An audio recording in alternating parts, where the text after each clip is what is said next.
काहीसा सगळा फोकस सध्या मनसैनिक राज ठाकरे आणि मनसेकडे जाताना आपल्याला दिसतोय।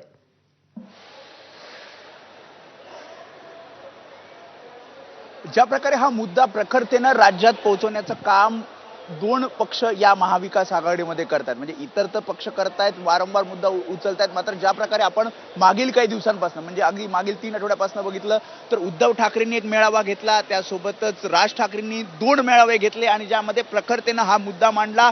काही पुरावे, मुंबईतील मतदार याद्यांमधील जे घोळ आहे त्यातले काही पुरावे त्यांनी समोर मांडले। आदित्य ठाकरेंचं प्रेझेंटेशन असेल किंवा मग राज ठाकरेंनी आत्ताच नुकताच जो मेळावा घेतला त्यामध्ये कशा प्रकारे हा घोटाळा होतो या संदर्भातले काही प्रात्यक्षिक करून दाखवले आणि त्यामुळेच हा मुद्दा प्रखरतेनं हे दोन पक्ष मांडताना पाहायला मिळतात आणि त्यामुळे रस्त्यावरची लढाई आपल्याला लढायची आहे असं आवाहन प्रमुख नेत्यांनी, मग उद्धव ठाकरे त्यासोबत थोडंसं थांबवता आपण दादर रेल्वे स्थानकावरची दृश्य पाहूयात। साधारण 20 ते 25 मिनिटांची प्रतीक्षा केल्यानंतर आता राज ठाकरे हे ट्रेनने प्रवासाला सुरुवात करतायत। माध्यमकर्मींची प्रचंड गर्दी आहे, नेत्यांची पदाधिकाऱ्यांची देखील गर्दी आहे, राज ठाकरेंचे सुरक्षा रक्षक आहेत आणि या सगळ्या ताफ्यासह राज ठाकरे आता ट्रेनने प्रवास करण्यासाठी सज्ज झालेत। त्यांनी ट्रेन पकडलेली आहे आणि आता काही क्षणात ते चर्चगेट रेल्वे स्थानकावर पोहोचतील।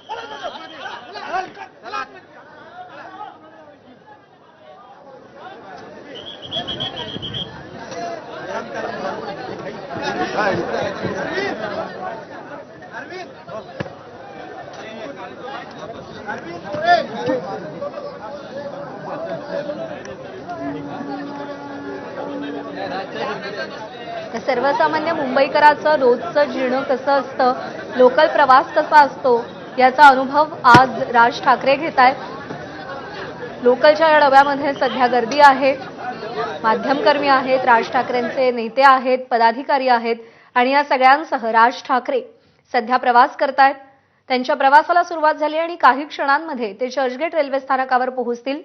आपल्या पदाधिकाऱ्यांना, कार्यकर्त्यांना सुद्धा त्यांनी आवाहन केलेलं होतं की जर गाड्या कमी पडल्या तर ट्रेनने प्रवास करा, पण या मोर्चाला प्रचंड मोठ्या प्रमाणात गर्दी करण्याचं त्यांनी आवाहन केलेलं होतं।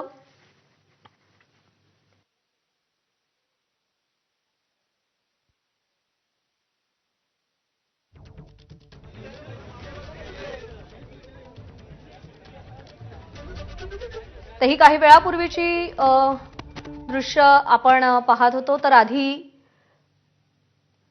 ट्रेननी राज ठाकरे यांच्या प्रवासाला सुरुवात झालेली आहे।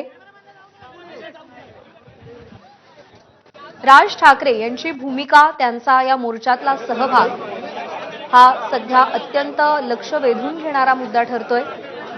सातत्यानं मतदार याद्यांमधला घोळ, मतचोरी या संदर्भात राज ठाकरे यांनी आवाज उठवला।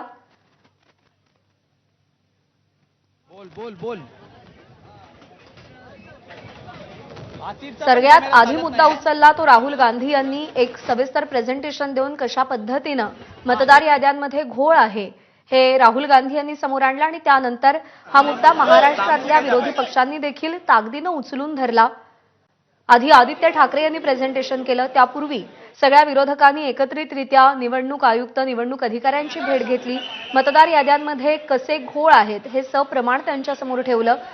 त्यानंतर राज्य निवडणूक आयोगाने सुद्धा या मुद्द्याची दखल घेत केंद्रीय निवडणूक आयोगाकडे काही मुदत मागितली होती मतदार याद्या सुधारण्यासंदर्भात, पण त्या पार्श्वभूमीवर केंद्रीय निवडणूक आयोगाकडून कोणतंही उत्तर मिळालेलं नाही। दरम्यान ज्या सदोष मतदार याद्या आहेत त्यावरती निवडणूक नको अशी भूमिका राष्ट्रवादी अजित पवार गटाची सुद्धा दिसते। तर गेल्या काही दिवसांपासून सत्ताधारी पक्षातल्या नेत्यांनी सुद्धा मतदार याद्यांमध्ये घोळ असल्याचं समोर आणलेलं होतं, त्यामुळे मतदार याद्यांमध्ये जर घोळ असतील तर ते जोपर्यंत दुरुस्त होत नाहीत, मतदार याद्या निर्दोष समोर येत नाहीत, तोपर्यंत निवडणुका नको अशी भूमिका सुद्धा विरोधी पक्षांनी घेतलेली होती।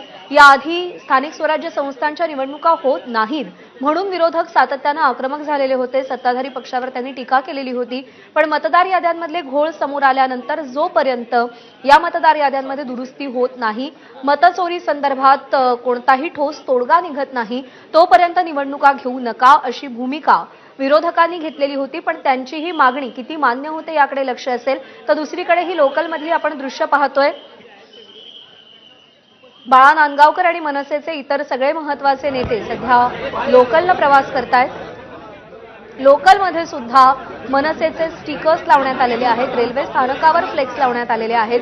राज ठाकरे हे विंडो सीटमध्ये बसून सध्या चर्चगेटच्या दिशेनं प्रवास करतायत.